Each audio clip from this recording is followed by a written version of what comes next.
Okay, hi guys, it's Penelope and it's the new moon in the sign of Cancer. So what I'm showing you at the moment, I'll make sure I'm sharing the right page. So this is, first of all, if you want to check out your own chart, you can basically go to this site.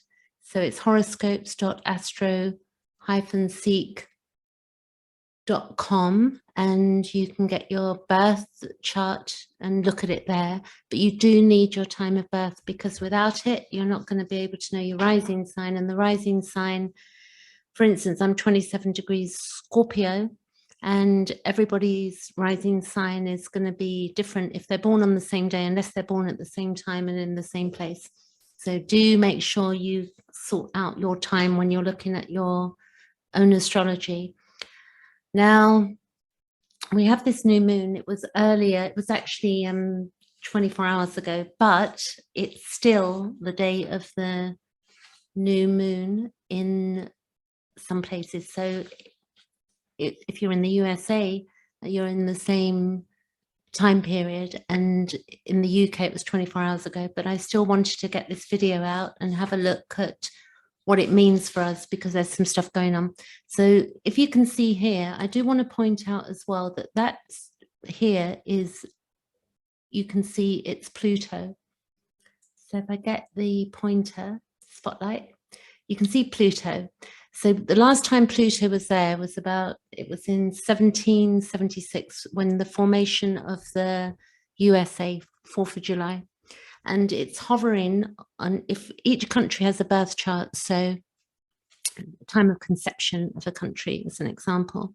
So the USA are having Pluto return, and we can see what's going on in the world is really fascinating when we look at what went on within the last week, in fact, the last couple of years.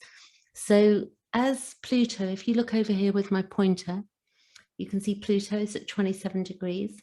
And you can see that it's retrograde currently, but we are looking at this going on for some time because Pluto will go direct and then it will go in a few months' time, you know, another 3-4 months, it will go direct and then it will go retrograde again. So it's hovering over the USA, and also the USA is coming up for a Chiron return. I'm not going to look at that chart today, but the Chiron is to do with the wounding, and Chiron return is, we'll look at that on the USA chart. But anyway, the moon, what does it mean? If we look where the moon is in the sign of Cancer. This is happening in my 8th house just, and it's also happening, it's landed on my Jupiter, so I'm dead happy. It's doing a couple of other things as well, but it's pleased me, and the moon and the sun on Jupiter for me. So the moon, if we look at and understand what the moon is, it's our maternal instincts, it's our memory,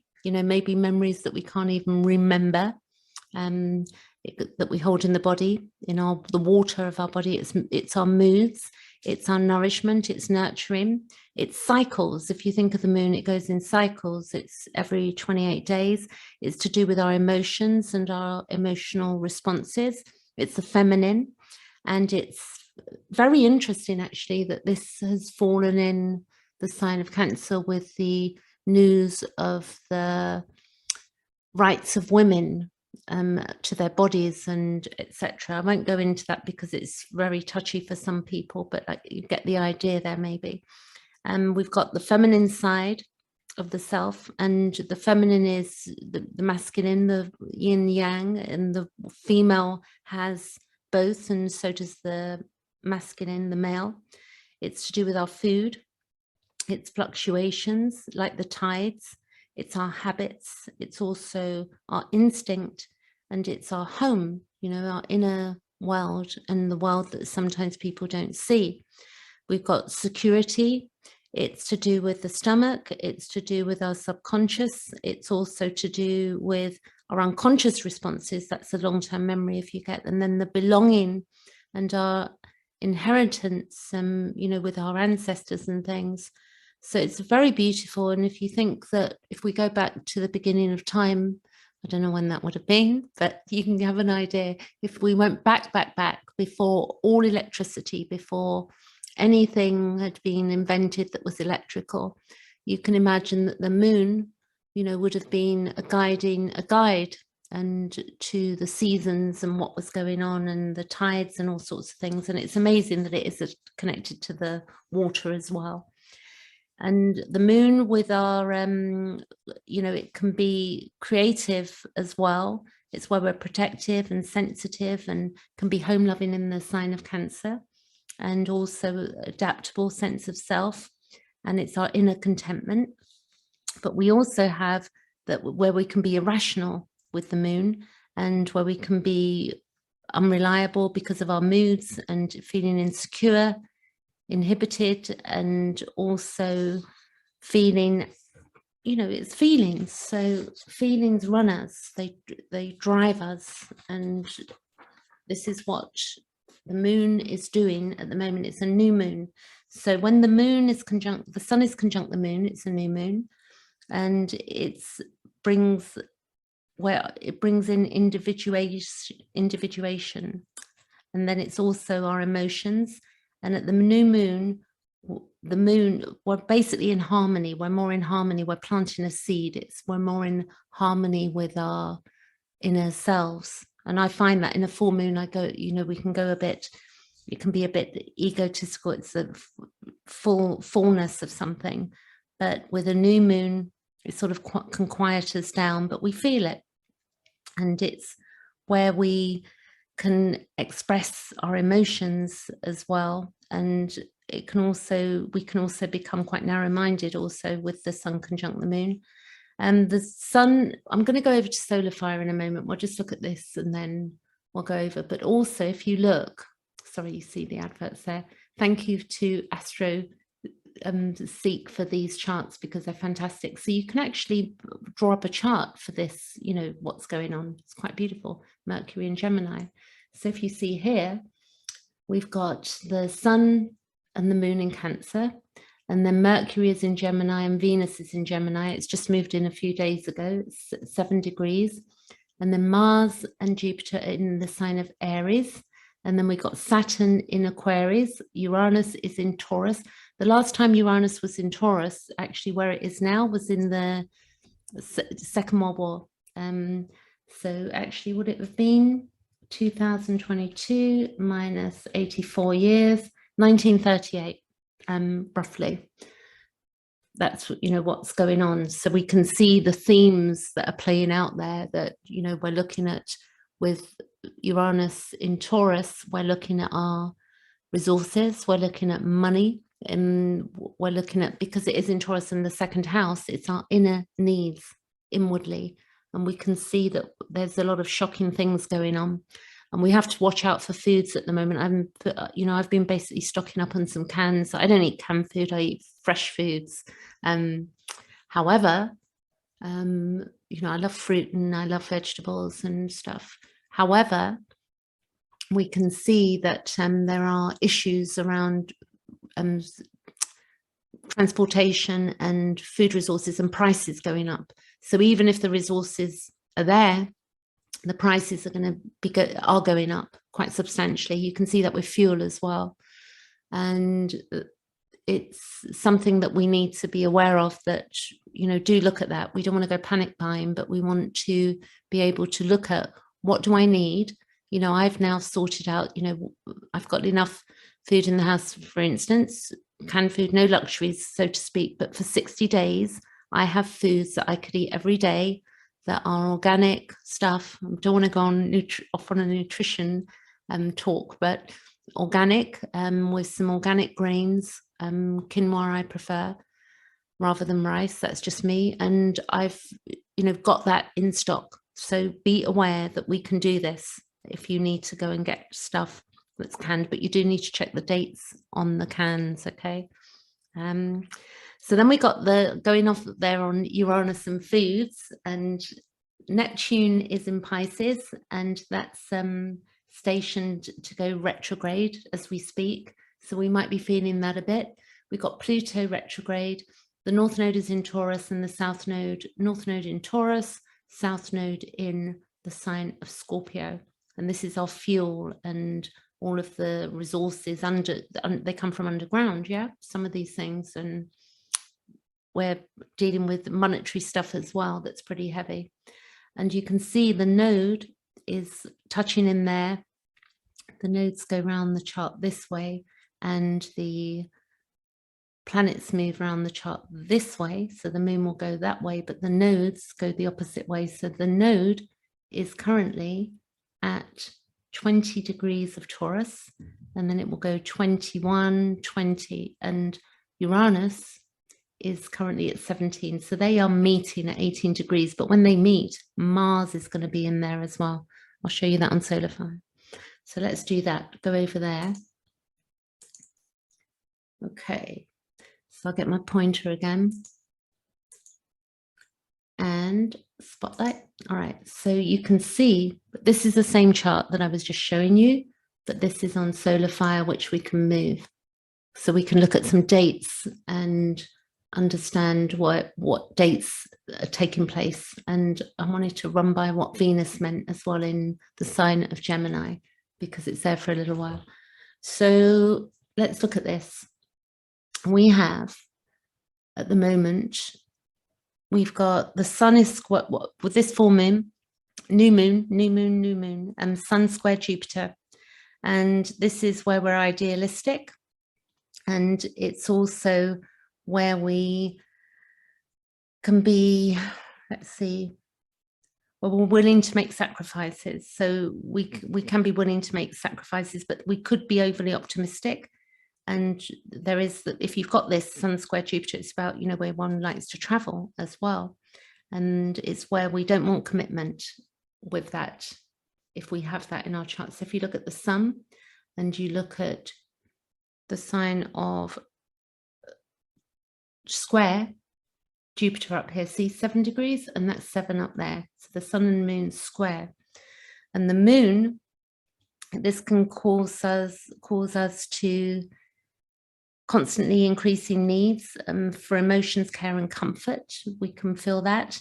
And then we've also got Mercury trine Saturn at this time. So Mercury is in the sign of Gemini, and it's trine to Saturn, which is up here. So it's moving on in. It's going to become exact in a few days. And this retrograde is 24 degrees. So you can see that Saturn is still moving backwards, and it's going to go into a square again with Uranus. So it looks like when we've had this square going on, it's where we're restricted and we're trying to break free of limitations, trying to break free of limitations up here. And Saturn in Aquarius, when we understand what Aquarius is, it's to do with our nervous system, it's to do with the computers, electrical stuff, you know, that sort of advancement in that area, the nervous system.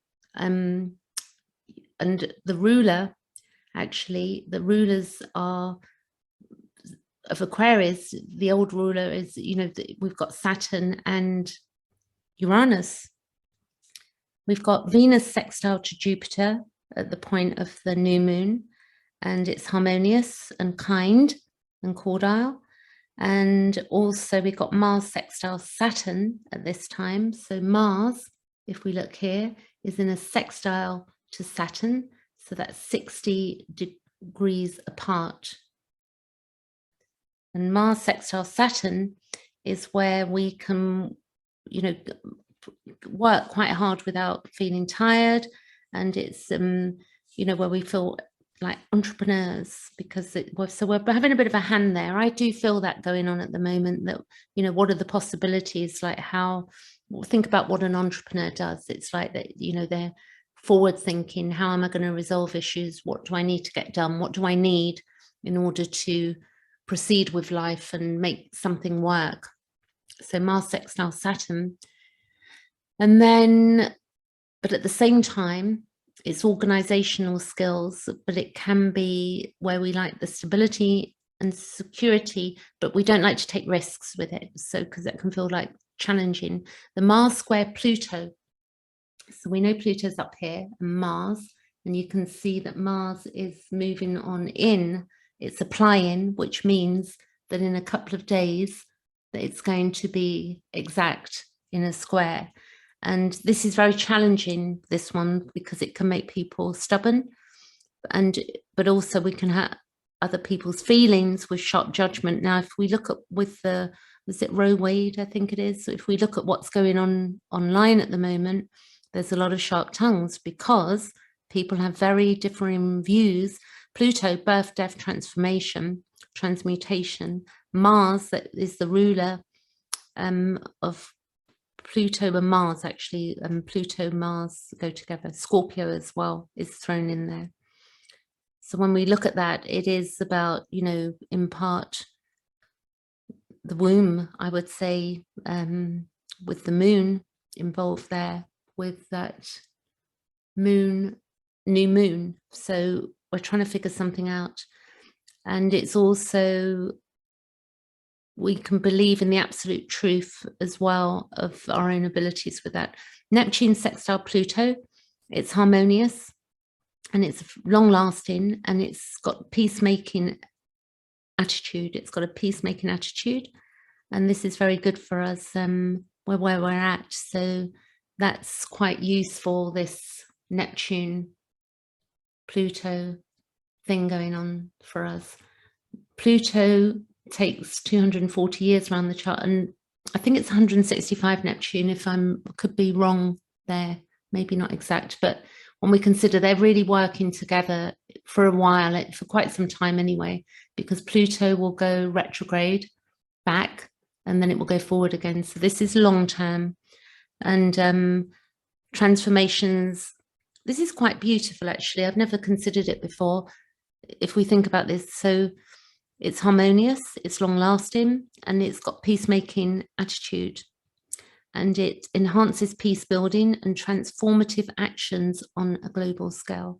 We've really got to work together as human beings. And I think what we're learning from what's been going on with COVID when it happened, and you know, the health of humanity, we're trying to figure out a way to make things easy, but there's a bit of a pushback against authority, which would be the Saturn, and also the fact that Pluto is in its last leg of Capricorn, because Capricorn is, you know, government, it's the public eye, it's law and order, and then in the sense that rules, because also in the 10th house is Capricorn and it's Saturn, it's the, you know, they go together there. So it's quite a beautiful chart. I'm seeing friends, like people have calmed down about, you know, certain health issues, and I think we're beginning to see, you know, a lot of people I know are beginning to display, like, how can they grow food? How can we look after each other? How can we barter? What sort of work do we want to do? What happens if supplies don't come through, supplies? How will we survive? I think it's almost, we're getting a bit more self-sufficient, but the thing is, not everybody's aware. So in this, you're gonna have a section of society with awareness, and then you've got people that can't be aware, you know, like kids. It's not their job to be aware of these things. We look after them, yeah? And then older generations that need looking after as well. Everybody's on a different level of what they're looking at, you know, what they believe. There's lots of different belief systems as well. So then we've got the node square to Saturn, and this is going on. You see here, the node is square to Saturn. So it wasn't an exact square, but it's moving on because the 21, and then it go 20, 25, and that Saturn is also retrograde and then forward again. And the node square Saturn, in evolutionary astrology, it's spoken about the nodes square anything, shows that there's work to be done and that's something that can be missed. And there's always the positive, and then in everything, well, not everything, but fair enough, in this, you know, that not everything's negative.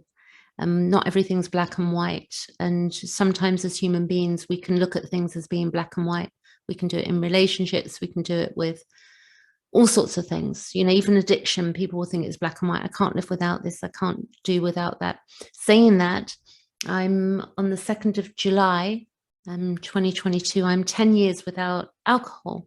But when I was, this is an example, a good example. When I was drinking, I've really struggled to stop because I was drinking on childhood trauma, and it was very difficult for me because I'd have out of body experiences, very deep stuff I'm telling you, but I'd have out of body experiences, and I was really unhappy. You know, I was in a really tough place. I'd had no therapy and I didn't know if I was coming or going. So I've done a lot of work on myself since 2012 when I stopped drinking. I can't believe it's been 10 years. And you can see that, you know, if the belief of all or nothing, can be very detrimental to us. And that's with anything. This is with new laws being passed, you know, one side saying, no, this is the right way. And then the other side, you know, saying this is the right way. Well, it really is, a lot of our stuff that we consider to be correct and right is based on our feeling place, and also interjects how we've been taught, depending on our cultural belief systems and stuff like that. So I think really we need to open up our minds a bit more as human beings and see the bigger picture. But I think for me that would be easier because I have Pluto conjunct Uranus on my MC, just in my 9th house going into my 10th. So the bigger picture, because that Pluto up there, and seeking for truth. So if you're seeking for truth, you can be dogmatic and say this is the truth, or you can look at the truth and the inner truth, because the truth and inner truth are, you know, there can be variations. And then you can think, you know, as we grow and develop and we look at our own shadow and do our work, inner work, we begin to see things differently. We get to recontextualize and understand things. So the positive of this is that, you know, we can be aware of our responsibilities, aware with the node square Saturn. But the other side is that it can give us pessimism. So we're going to see that play out. There's going to be the you know, or we may feel positive and pessimistic at the same time. You know, we might have good days and bad days with what's going on and news coming through. We can imagine, yeah. And then we might feel that we've got too much on, and that anything that we want to achieve, that we won't be able to do it because we're being held back. But we have to remove that belief, because it's a belief, and you know, people can do incredible things if they put their mind to it. And often we really want to do something with our lives, but we will find reasons or excuses for the shift not to take place. But often when we've got a true calling in mind, these things, you know, each step, even though it doesn't seem like a step forward, we take a baby step, 2 steps forward, 1 step back, 3 steps forward, 2 steps back. So don't give up, you know, don't move away from the pessimism, and begin to see if you can see beauty in this world somehow. And of course, that's going to be depending on where you are in geographics, because if you're in somewhere that's a war-torn country, you know, that could feel really difficult right now. There's some horrible things going on in the world as well. So we don't want to be too gone the other way and be like toxic positivity. I don't like that word toxic, but, you know, being too over the top either. Now that node conjunct Uranus, I heard a wonderful astrologer I follow, and she was saying that the last time this happened was, you know, BC, that meaning Uranus and Taurus meet. Sorry, Uranus and the North Node meet every 18 years with the node. The node will go round and it will meet Uranus. But the last time that the node and Uranus were in the sign of Taurus together was BC, and then maybe just one time after BC. So in 2000 years, this is incredible. In 2000 years, I think it's only met 3 times previous in the sign of Taurus. How about that? So let's look at what that means, and then we'll check in on what Venus means in the sign of Venus. Venus means in the sign of Gemini. So the node conjunct Uranus, and it's the good things about this is that it gives us a desire to look for original ways to deal with our life challenges, which we need right now. You know, we need to look at how are we going to deal with our life challenges. So we know that that Uranus, as I said, in Taurus is shocking. And we know that it was last in Taurus in 1938, you know, for a good 7 years. I can't remember either side, but of those years. But we know roughly what was going on then. It was a depression. There was horrible stuff going on with wars and people, there was restructuring going on as well of humanity, social services, stuff like that. And it's also, we are individuals with it's about individuality, that Uranus, and it's also where we've got a focal point. Now, the other side to this is that we may want to live according to our own rules, and we'll throw off everybody else's rules like we do. But in order for humanity to work together, we don't want to be all or nothing. We want to look at things realistically. And when we get too individualistic, individuality is good.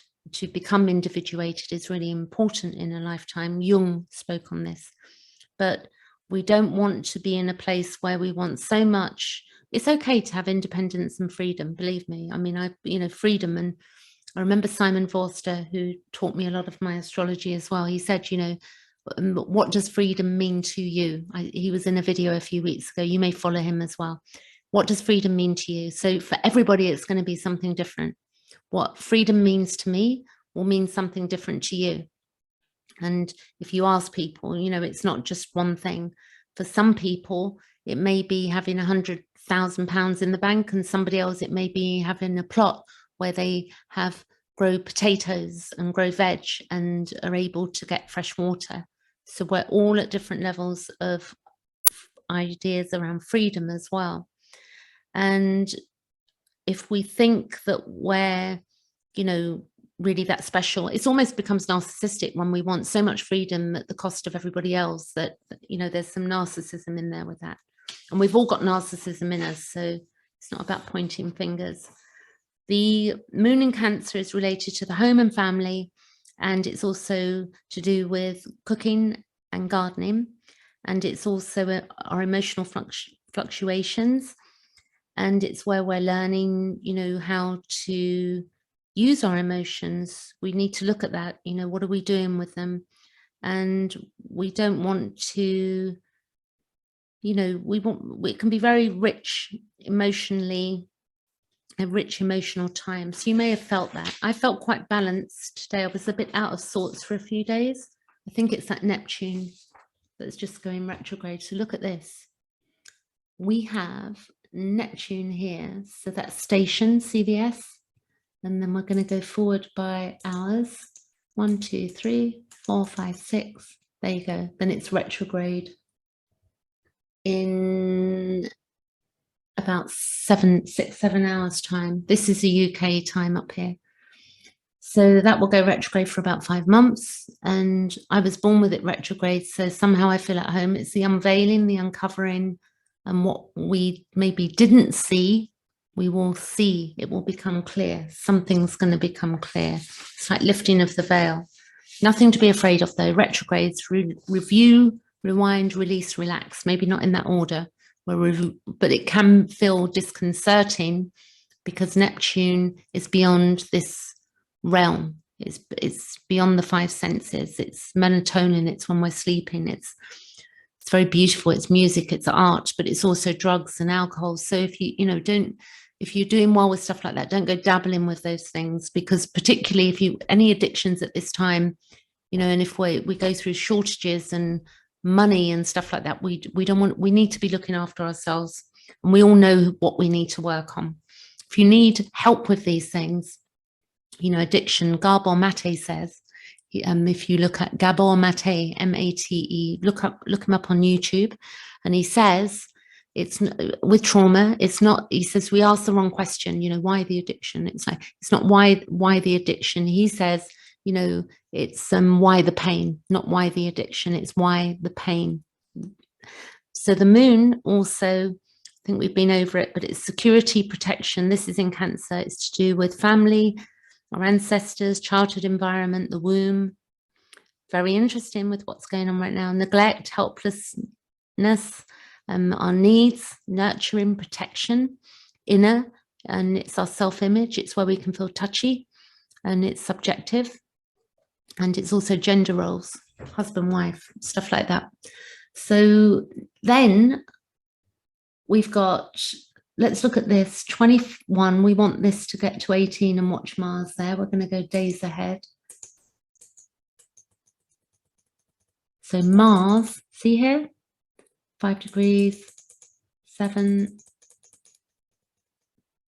15, 16, 17, 18. Right, you see that? Mars conjunct the node, conjunct Uranus.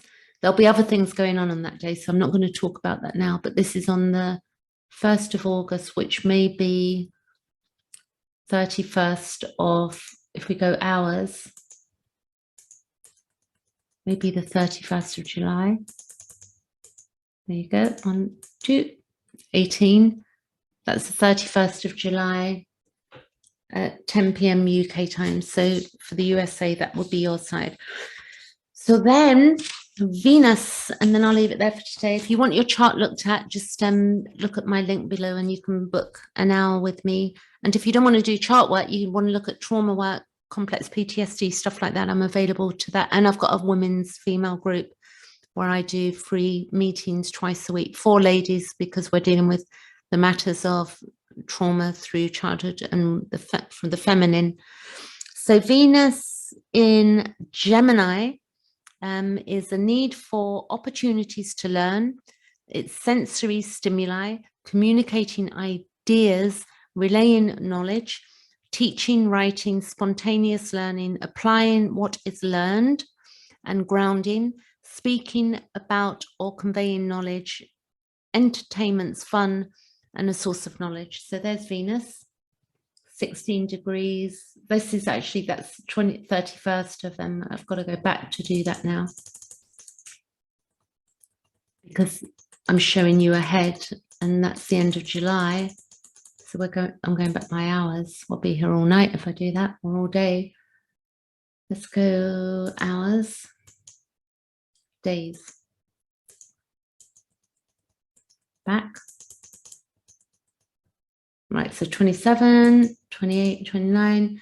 All right, so it's there in Gemini until the 18th of July, and then it will move into the sign of Cancer, you see there. So I think I've covered everything. Sometimes I say I'm going to look at something and I forget, so hopefully I've not missed anything out there. But anyway, if you've got any, I've had quite a nice day with this moon. I felt a bit of sadness and loneliness for a little while, and then I perked up again. So that's the other thing with feelings, you know, don't take your feelings as being all or nothing, because we can get hooked on them. In fact, if you're sad, deal with your inner child. You can say to your inner child, if you've got any connection going on there, build one if you haven't with your inner child, and you can say, you know, what do you need? So you ask, what do you need? You know, and often it can be something simple. We need to be kind to ourselves. We've been through so much in the last couple of years, and we're not going to get everything done at once. The changes that we want to make, and we want to make sure that the changes that we're making are fruitful and life-giving for us and other people as well. So life-giving, I'm talking about you know, kindness, life-giving. It's like, am I giving somebody a hand, or am I, you know, displaying narcissism, and do I have fight, flight, freeze, fawn going on? And fawn is codependency. You know, what inner work do I need to do? Because nobody's out there is going to save us.